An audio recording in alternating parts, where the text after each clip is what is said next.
Hello guys, my name is Dami, I work for DayzPriv.com, and in this video I'm going to be covering the anti-hack and the admin tool that was created by infiSTAR and I. Some of you may know infiSTAR. But anyways, this anti-hack is exclusive to DayzPriv.com, and when I say that because you may see our names on some other anti-hacks out there. However, this one does have protection for the latest hacks out there, and when I say that, those that advertise the anti-hack features and whatnot. This has a 100% detection ratio as far as I'm concerned. I've tested it with infiSTAR. As you know, infiSTAR was part of that group before. But anyways, this gives us exclusive access to the competitors', well, bypasses, so we can always stay on top of that. But anyways, guys, let's go ahead and move on. Inside of this video, we're going to be covering basically the admin tool and the features itself, as well as just some other tips to make sure that you guys understand the exact purpose of everything. And yeah, any other problems you may have, you can go ahead and contact us on the live chat, or you can go ahead and refer to the Daisy anti-hack page on DayzPriv. There will be a lot of information there explaining thoroughly all the features that are included in the anti-hack and everything else. Anyways, moving on, if you want to turn on the admin tool, you can press Tab or F1 on your keyboard. Now, before we start this, I'm going to point out just a few things. Yes, the admin tool for most servers is quite controversial. However, I'd like to say that the cool thing about this is that you can disable admin tool if you don't want to use it on your server. If you want to give your admins admin access, it's perfectly fine. You just don't touch the files at all. And if you do want to use it, the main purpose is, of course, to help your members and also your server. There's things like fixing server lag, spawning vehicles. You can even spawn them on players. You can give people items. You can change the skin, all that kind of stuff. And you can even, spawn a weapon box if you want to have events or other stuff like that. But essentially, the main purpose, again, is just for helping the server out. Or, it's your server. You can do exactly what you want on it. Anyways, guys, let's go ahead and point out a few features before we move on to showcasing the spawn scripts. And then I'll go ahead and show you guys level 3, 2, and 1. Right now you're looking at level 3. So some cool features are the admin log. In-game you can see exactly what your admins are doing. If they spawn a vehicle, or if they spawn a vehicle for someone, it'll show you. For example, I spawned a vehicle for Vildez. Well, he's the owner of DayzPriv.com. Earlier on, just as a test, and as you can see, it said I spawned it for him. I also spawned him a hatchet, and I teleported him to myself. I also teleported to this location, as you can see, GPS coordinates, so it's easier for you to find. You can also see that I activated the zombie shield with the 40 meter radius.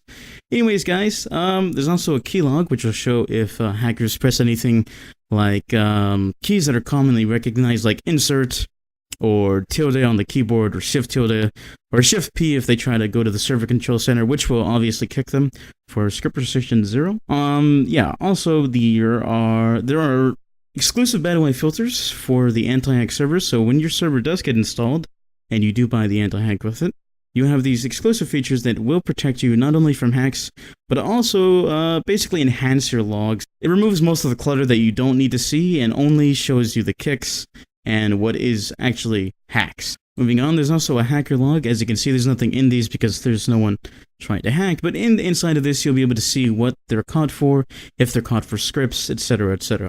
Okay, guys, let's go ahead and move on again. I'm going to go ahead and show you guys the spawn vehicle feature. You can easily spawn vehicles on players simply by selecting them from the left, and double-clicking what you want to do. As you can see, I spawned him a tractor. It'll spawn right in front of him. You can also spawn players' weapons as well, in case they lose weapons or something like that. I'll go ahead and spawn him an M9SD, and also an M16A4, which you won't be able to see because he has a hatchet on. If you could drop that, please. But anyways, there's also a player morph, which means you can change their skins at the click of a button as well, if they lose ghillie suits or something like that. Very simple to do. All you do is select the player you want to do it to, double click, and done. Anyways, guys, right now, that's pretty much it for this. Again, if you want to know any other features, you can go ahead and look on the anti-hack page on DayzPriv.com. I'm going to go ahead and show you guys admin level 2 and admin level 1. Also, there are some other, there are a lot of features, again, you can see at the website. But the main feature I want to discuss now with you guys is adding and removing admins. You can add admins to level 2 and 1, but only admins. You can't do it to other players. You can try, but it won't work because of, well, the anti-hack. Well, that would leave a loophole. Anyways, that's a long story.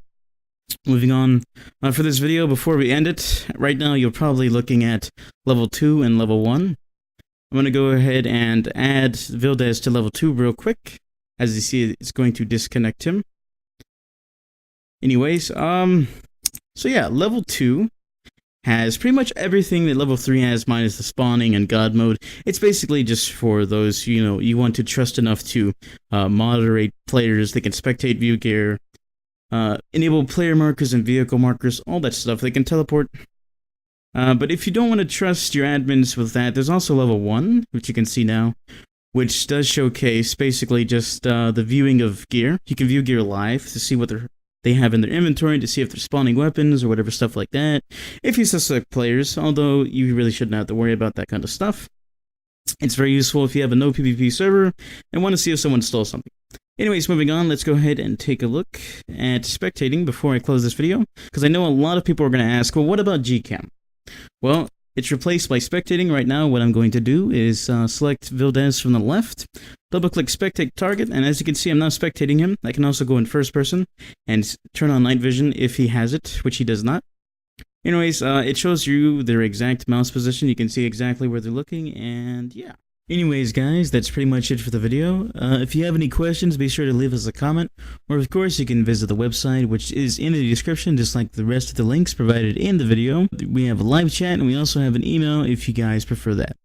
Anyways, guys, I'll see you in the next video.